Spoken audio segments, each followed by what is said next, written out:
Now welcome to another lightning response video, where this time we're going to start with a question from Venom Groza, who asked, Hey Thor, in your opinion, was there any way to pull off Palpatine's return that wouldn't invalidate Anakin's sacrifice?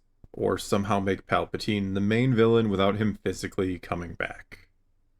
And I mean, yeah, I certainly think there was. I think you could have had Palpatine be the overarching villain of the whole saga. You could have brought him back and implied somehow, I had to use that word, somehow he does survive what happens to him in Return of the Jedi. I mean, they did bring him back in Legends and Dark Empire. I'm not saying it was good there. A lot of people don't really like Dark Empire. I read it when I was very young and just was happy to read a story that was Star Wars at that time in my life. It was the first comics I ever read that were Star Wars. Anyway, certainly it could have been done well. I think the big problem with the way it's done in The Rise of Skywalker is clearly that was not the plan all along. It was a last-minute, last-ditch effort to try to save the whole trilogy. You basically didn't have a main villain anymore. You didn't have a main antagonist because you had killed off Snoke and you had embarrassed Kylo Ren so many times. It's kind of hard to take him seriously. How are we supposed to believe he's going to be a threat to Rey after Rey has defeated him in the first movie and turned him down and basically defeated him again in the second movie? He kind of became a joke as a villain.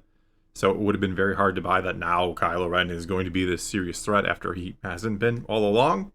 Anyway, I think the big problem with making Palpatine, again, the big baddie at the end of the trilogy with no real setup, was, for one, just how big of a plan he apparently had, that he was building a fleet of Death Star destroyers at Exegol all this time. I mean, a massive fleet of planet-destroying ships, which calls into question everything else he has done before. I mean, in the comic books, which are technically canon, which are technically a part of the same story, even though I think a lot of people think of them as a subclass, if you will, that don't take them quite as seriously.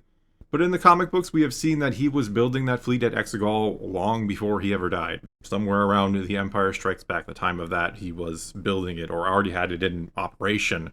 And so you then ask, what's the point of Death Star number 2 if you could just have taken a few of those Star Destroyers you were building, or Death Star Destroyers, whatever you want to call them, and use that instead of one giant thing that the rebellion is just going to blow up again? Not that he knew the rebellion was going to blow it up again, unless he did know, because he saw it happen. Everything was proceeding as he had foreseen, which is what I think they're trying to do here. They're trying to imply that he knew he was going to lose at Endor and be killed by Anakin. And of course, the big problem with that is it does very much undermine Anakin's sacrifice if that was just part of the plan. If Palpatine had foreseen that Anakin, or Vader, whatever you want to refer to him as, was going to betray him and throw him down the shaft, and he was preparing for that, and that was all, again, part of the plan, and he was going to come back at Exegol, and he was going to use this fleet, then it really undermines that choice that Anakin made. It just makes it feel like, yeah, it was the inevitable thing that Palpatine had planned for and prepared for, instead of the thing that defeated him, because he could have never foreseen Anakin coming back to the light side of the Force. Because Anakin was so entrenched in the dark side, or Vader was so entrenched in the dark side, that there was no way he would ever come back, that it was impossible. And yet here Luke was able to do that. He was able to bring back his father and makes Luke's faith in him all the more powerful. It just makes the story better if Palpatine didn't know it was going to happen, at least in my opinion. You can disagree, but if Palpatine knew he was going to die, if that was the plan, it just makes Return of the Jedi feel kind of hollow, in my opinion. Just another part of Palpatine's grander machinations. But anyway, if it had been set up all along, or at the very start, or from the very start of the sequel trilogy, that somehow Palpatine might be returning, and not because this was his plan all along, because in Return of the Jedi, he did think everything was going to go his way. He didn't foresee Anakin's turn. It was a complete surprise, and he had no backup plan. And yet some of his most devoted followers somehow had brought him back anyway, or were trying to bring him back behind the shadows, and maybe were trying to take a remnant of the Empire and have it ready for him, or something like that, instead of having this massive fleet, and again implying he knew he was going to die, or that Anakin was going to betray him. If it is implied that instead he had no idea that Anakin was going to come back and toss him down the shaft, he was fully believing his visions of the future, that everything was indeed proceeding as he had foreseen, and Anakin's turn back to the light had caught him completely off guard, and again, his followers somehow bring him back. I think that works just much better. And then after Palpatine has returned, Anakin must come back from the netherworld of the cosmic force. He must return as a Force ghost in some capacity. to guide Rey to Luke Skywalker because Rey is Luke's daughter. I think that would be the easiest way, or you could make her Leia's daughter as well.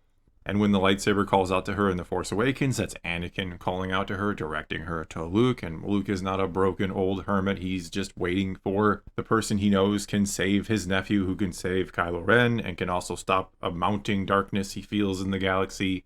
And the reason why he can't do it is because he's afraid if he confronts Kylo that he's going to have to kill him, that Kylo will not return to the light, and he refuses to ever think about killing his nephew.